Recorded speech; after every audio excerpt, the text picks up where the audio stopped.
حاکمیت صرف اللہ کے لیے ہے۔ سروری زیبا فقط اس ذات بے ہمتا کو ہے، حکمراں ہے ایک وہی، باقی بتانے حاضری۔ Sovereignty belongs to God۔ انسان کے لیے کیا ہے؟ خلافت۔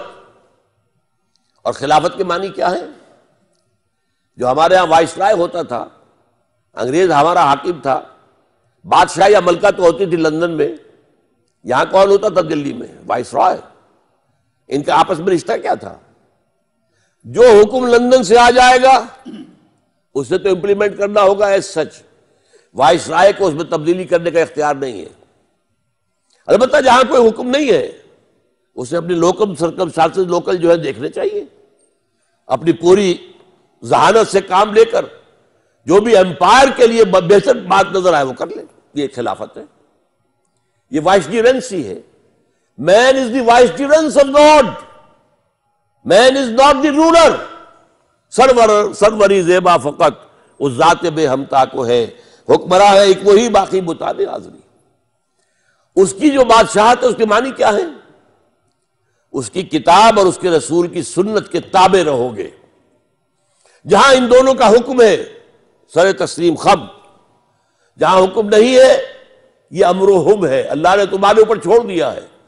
امرہم شورا بینہم، آپس میں مشورہ کر کے معاملہ طے کر لو۔ یہ ہے اسلام کا نظام۔ یہ ڈیموکریسی نہیں ہے، یہ تھیوکریسی نہیں ہے۔ ڈیموکریسی کی بنیاد ہے پاپولر ساورنٹی پر، ساورنٹی یہاں اللہ کی ہے، یہ اپنا نظام ہے، نظام خلافت ہے۔ آگے چلیے اسی طریقے سے معاشی نظام کا اصل کیا ہے؟ اصل الاصول ملکیت تامہ صرف اللہ کی ہے۔ جیسے حاکمیت مطلقہ اللہ کی ہے، انسانوں کے لیے خلافت، ملکیت تامہ، ہر شے اس کائنات میں جو ہے اللہ مالک ہے۔ لہو ملک السماوات والارض، آسمان اور زمین کی ملکیت اس کی ہے۔ انسان کے لیے جو کچھ ہے امانت ہے۔ جو علامہ اقبال کہتے ہیں کہ رزق خود را از زمیں بردن رواست، این متاع بنداؤ مل کے خداست۔ زمین سے اپنے لیے روزی نکال لینا جائز ہے، لیکن اسے ملکیت نہ سمجھو۔ یہ متاع بندہ، بندے کے لیے استعمال کی چیز ہے، ملک خداست، اور یہ خدا کی ملکیت ہے۔ یہ تو اس پچھلی صدی میں اقبال نے کہا ہے نا، 700-800 سال پہلے شیخ سعدی کہہ چکے ہیں، این امانت چند روزہ نزد باست، در حقیقت مالک ہر شے خداست۔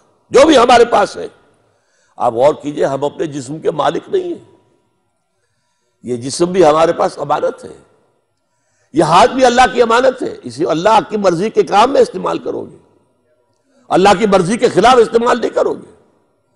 یہ تمہارے پاؤں، یہ اللہ کی امانت ہے، اللہ کی مرضی کے مطابق چلو گے، ان سے غلط رخ پر نہیں جاؤ گے، غلط رسول ہے منزل کی طرف نہیں جاؤ گے۔ تو یہ ہے در حقیقت مالک ہر شے خداست، این امانت چند روزہ نزد باست۔ اور تیسری بات جو ہے، اسلامی معاشی نظام میں ہر شخص کی بنیادی ضروریات کی کفالت زکوٰۃ کے ذریعے سے۔ یہ جو سوشل انشورنس کا پروگرام آج دنیا میں ہے، چیریٹی، ویلفیئر، جس میں ہائیسٹ لیول پر اسکینڈینیوین کنٹریز ہے، یہ سب سے پہلے اسلام نے دیا۔ سب سے پہلے عمر نے کہا تھا رضی اللہ تعالی عنہ کہ اگر کوئی دجلہ و فرات کے کنارے کتا بھی بھوکا مر گیا تو عمر ذمہ دار ہوگا۔ یہ آج بھی نہیں ہے آپ کے پاس، لیکن یہ کہ اسلام نے دیا تھا پہلے۔ تو بہترین نظام، آئلی نظام یا سماجی نظام، اس کا پہلا اصول کیا ہے؟ تمام انسان پیدائشی طور پر برابر، کوئی اونچا نہیں، کوئی نیچا نہیں، کوئی بڑھیا نہیں، کوئی گھٹیا نہیں۔ نوٹ کر لیجیے میری بات کو، پیدائشی طور پر گورا کالا ایک، مشرقی مغربی ایک، قریش اور حبشی ایک، سب ایک، مرد اور عورت ایک، کوئی فرق نہیں ہے۔ مرد افضل نہیں ہے عورت سے، نوٹ کر لیجئے۔ ایک اعتبار سے، انتظامی اعتبار سے بات اور ہوگی، وہ بات میں بتاؤں گا میں، لیکن پیدائشی طور پر all human beings by birth are absolutely equal. اس کے بعد فرق کیسے پڑتا ہے؟ وہ ایکوائرڈ کریکٹر سے پڑے گا. آپ نے علم زیادہ حاصل کیا ہے، آپ افضل ہو گئے. آپ نے نیکی کا کام زیادہ کیا ہے، آپ افضل ہو گئے. آپ متقی زیادہ ہیں، ان اکرمکم عند اللہ اتقاکم، آپ متقی اوپر ہو گئے. ایک پیدائشی طور پر کوئی فرق نہیں ہے انسانوں کے اندر. اور یہ جو میں نے آپ سے کہا، جب نظام خاندان بنتا ہے، اس میں ظاہر بات ہے عورت اور مرد ویسے برابر ہیں. ہیومن آنر، ہیومن رسپیکٹ، اس سب میں برابر ہے.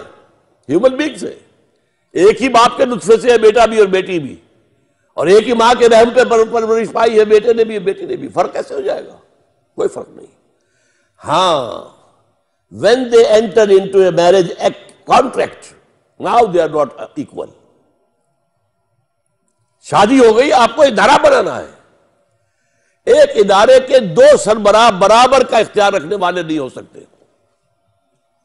سوچئے آپ کے کالج کے دو پرنسپل ہو سکتے ہیں؟ کسی مینیجنگ کمیٹی کے دو چیئرمین ہو سکتے ہیں؟ دو مینیجنگ ڈائریکٹر ہو سکتے ہیں؟ امپاسبل. انتظامی اعتبار سے فرق ہو جائے گا. الرجال قوامون علی النساء، لیکن یہ انتظامی معاملہ ہے بس. یہ نہیں ہے کہ عورت کمتر ہے اور مرد جو ہے وہ برتر ہے، عورت افضل مفضول ہے اور مرد جو ہے افضل نہیں. پھر یہ کہ اس سماجی معاملے میں اللہ تعالیٰ کا نظام جو ہے، جو جس کی اقبال نے کی ہے، حافظ ناموس زن مرد آزما مرد آفری. پورا نظام کیا ہے؟ یہ سیگریگیشن آف سیکسز اسلام نے جو دیا، جو آج ہمارے ہاں نہیں ختم ہو رہا ہے. یہ ہمارے ہاں سطر اور پردے کے احکام جو ختم ہو رہے ہیں تیزی کے ساتھ. یہ جو گھر کی چار دیواری ہے، یہ قلعہ ہے ایک، اب یہ ختم ہو رہا ہے. اب تو گھر وہ بنتے جن میں چار دیواری ہے ہی نہیں. وہ تو در حقیقت سامنے سے بھی کھلا، پیچھے سے بھی کھلا ہے. پہلے وہ گھر بنتے تھے چاروں طرف تعمیر، درمیان میں صحن، اور یہ نہیں ہوتا تھا کہ اگلے مکان سے وہاں کوئی جہاں صحن کے اندر کہیں کوئی جو نگاہ پڑ جائے. نہیں، ممکن ہی نہیں. تو یہ نوٹ کیجئے، یہ ہے وہ نظام کے جو دیے ہیں، جو ان کا تذکرہ کیا علامہ اقبال نے. اب اگلی بات، ویسے اب میں جلدی ختم کر رہا ہوں، آپ گھبرائے نہیں. علامہ اقبال انقلاب کا بہت بڑا داعی ہے. میں اس کا صرف آپ کو دو ہے ایک بڑی نظم کے کا ایک سٹینزا سنا رہا ہوں. خواجہ از خون رگے مزدور سازد لال ناب، از جفائے دہ خدایاں کشت دہقانہ خراب. انقلاب انقلاب ہے انقلاب. خواجہ یعنی سرمایہ دار، خواجہ از خون رگے مزدور، وہ اپنے مزدوروں کی رگوں میں دوڑنے والے سرخ خون سے. خواجہ از خون رگے مزدور سازد لال ناب، یہ جو شام کو شراب پی رہا ہے وہ کہاں سے آئی ہے؟ یہ مزدوروں کی رگوں کا دوڑتا ہوا خون ہے جس سے شراب کشید کی گئی ہے. از جفائے دے خدایاں کشت دہقانہ خراب، جاگیرداروں زمینداروں ان کے ظلم کی وجہ سے دہقان کی کھیتی خراب ہے. دہقان کے بچے کو روٹی نہیں مل رہی، دہقان کے بچے کو تعلیم نہیں مل سکتی، دہقان کے بچے کا علاج نہیں ہو سکتا. دہقان کا خون اور پسینہ اس پر عیش کون کر رہا ہے؟ زمیندار، جاگیردار، وڈیرے. یہ ظلم و ستم، یہ جو ایکسپلائٹیشن ہے. خواجہ از، پھر سن لیجئے کس قدر یہ انقلابی کلام ہے. خواجہ از خون رگے مزدور سازد لال ناب، از جفائے دہ خدایاں کشت دہقانہ خراب. انقلاب انقلاب ہے انقلاب.